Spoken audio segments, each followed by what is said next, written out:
అవని ఒంటరిగా ఆలోచిస్తూ నడుచుకుంటూ వెళ్తూ ఉంటుంది. ఇక అదే దారిలో కార్పొరేటర్ స్వరాజ్యం ప్రజా సమస్యలు తీర్చడానికి వెళ్తూ ఉంటుంది. ఇక అంతలో ఒక ఆటో వచ్చి స్వరాజ్యాన్ని గుద్దేయడంతో తన కింద పడిపోతుంది. ఇక అది చూసిన అవని పరిగెత్తుకుంటూ తన దగ్గరికి వచ్చి తనని పైకి లేపుతుంది. దెబ్బలేమైనా తగిలాయేమో అడుగుతూ ఉంటుంది. ఇక తనని జాగ్రత్తగా వాళ్ళ ఇంట్లో దిగబెట్టడానికి తీసుకెళ్తుంది. ఇక స్వరాజ్యం అయితే అవనిని ఇంట్లోకి రమ్మని చెప్తుంది. తనని కూర్చోమని చెప్పి తనకి తినడానికి స్నాక్స్ ఇస్తుంది. తింటూ ఉండు, ఇప్పుడే వస్తానని లోపలికి వెళ్తుంది. ఇక అవని అక్కడే కూర్చొని ఆలోచిస్తూ ఉంటుంది. ఇక ఇంతలో స్వరాజ్యం స్వరాజ్యం అంటూ స్వరాజ్యం భర్త అయిన దయాకర్ తనని పిలుచుకుంటూ లోపలికి వస్తూ ఉంటాడు.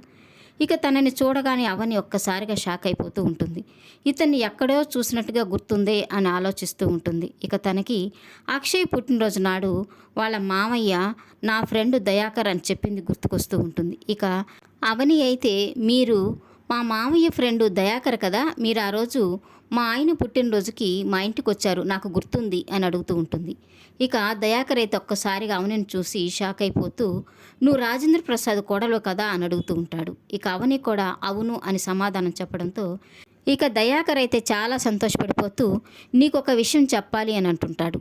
ఇక అక్షయ్ సొంత మేనమామైన దయాకరు పల్లవి వాళ్ళ నాన్నతో కలిసి చేసిన దారుణాలన్నీ అవనికి చెప్తాడా? ఇక అవని అన్ని నిజాలు తెలుసుకొని శ్రీకర్తో కలిసి పల్లవి ఆట కట్టిస్తుందా లేదా అనేది జరగబోయే ఎపిసోడ్లో తెలుసుకుందాం. ఈ వీడియో నచ్చినట్లయితే లైక్ చేయండి, సబ్స్క్రైబ్ చేయండి. Thank you for watching.